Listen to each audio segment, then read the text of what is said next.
Ali Ali Haydar Haydar Ali Ali Ali Ali Ali Ali Ali Rahim. ભાઈ તમે લોકો રમવા જવા તૈયાર છો કે છેલ્લી 5 મિનિટ સબર કરી લો, બરોબર? પછી આપણે રમવાનું. પહેલા જોઈએ આપણે કે ઈદે ગદીર આપણે શા માટે મનાવીએ છીએ, કે જેના બારાના અંદર સ્પીચના અંદર તમે સાંભળ્યું. એ સિવાય પણ અમુક મોકા છે કે જે ઈદે ગદીરના દિવસે જ થયા. ઈદે ગદીર 18 જિલ્હજના આપણે જે મનાવીએ છીએ એ ભૂતકાળના અંદર બી જોવા જાય તો જનાબે મૂસા અલૈહિસ્સલામ જાદુગરો ઉપર જ્યારે મુસલ્લત થયા, એમના ઉપર હાવી થયા, એ તારીખ પણ કઈ હતી? 18મી જિલ્હજ, જેના દિવસે આપણે ઈદે ગદીર મનાવીએ છીએ. જનાબે ઇબ્રાહીમ અલૈહિસ્સલામને જ્યારે આગના અંદર ફેંકવામાં આવ્યા અને એ આગ એમના માટે ઠંડક થઈ ગઈ, એ પણ કયો દિવસ હતો? 18મી જિલ્હજ, જેના દિવસે આપણે ઈદે ગદીર મનાવીએ છીએ. એ સિવાય બીજો એક, જે રીતે રસૂલુલ્લાહે ઇમામ અલી અલૈહિસ્સલામને પોતાના જાનશીન બનાવ્યા, એ જ રીતે જનાબે સુલેમાન પૈગંબરે એમના વસીનું નામ શું હતું? આસિફ બિન બરકિયા. એમને પણ 18 જિલ્હજના દિવસે જ પોતાના જાનશીન અને વસી બનાવ્યા હતા. ઈદે ગદીરના અમાલના અંદરથી એક અમાલ એવો છે કે જેની અંદર આપણે દુઆ કરીએ છીએ અને એવી દુઆ કરીએ છીએ કે પરવરદિગાર આપણને જન્નતના અંદર લઈ જાય. ચોકન લઈ જાય? જાવું છે આપણે બધું? હા, તો સલવા થોડે જોરથી.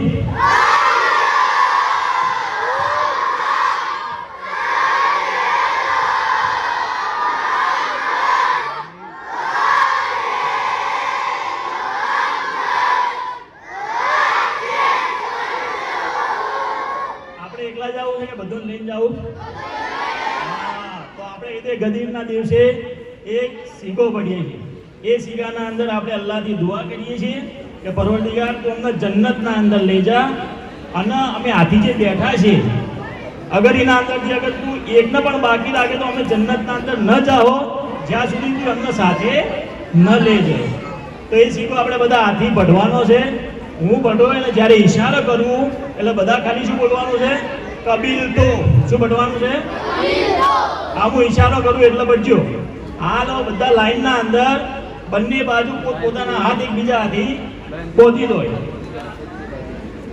બીજા ભાઈઓને બી ગુજારિશ છે કે આ સિક્કાના આપણે એકબીજાથી હાથ પોતી. બિસ્મિલ્લાહિર રહમાનિર રહીમ.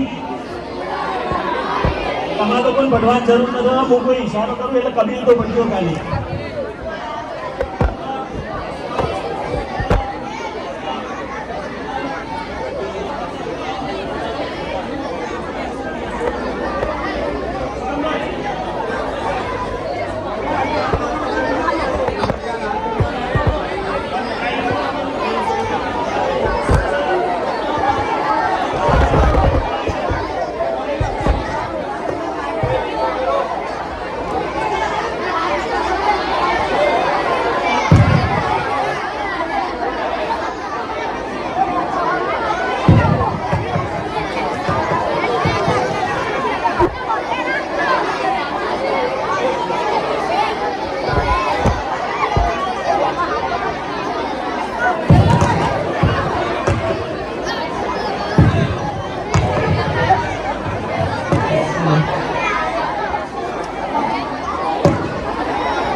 હેલો.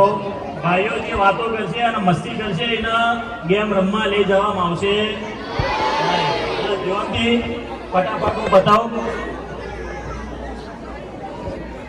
ચાલશે. હેલો. બિસ્મિલ્લાહિર રહમાનિર રહીમ.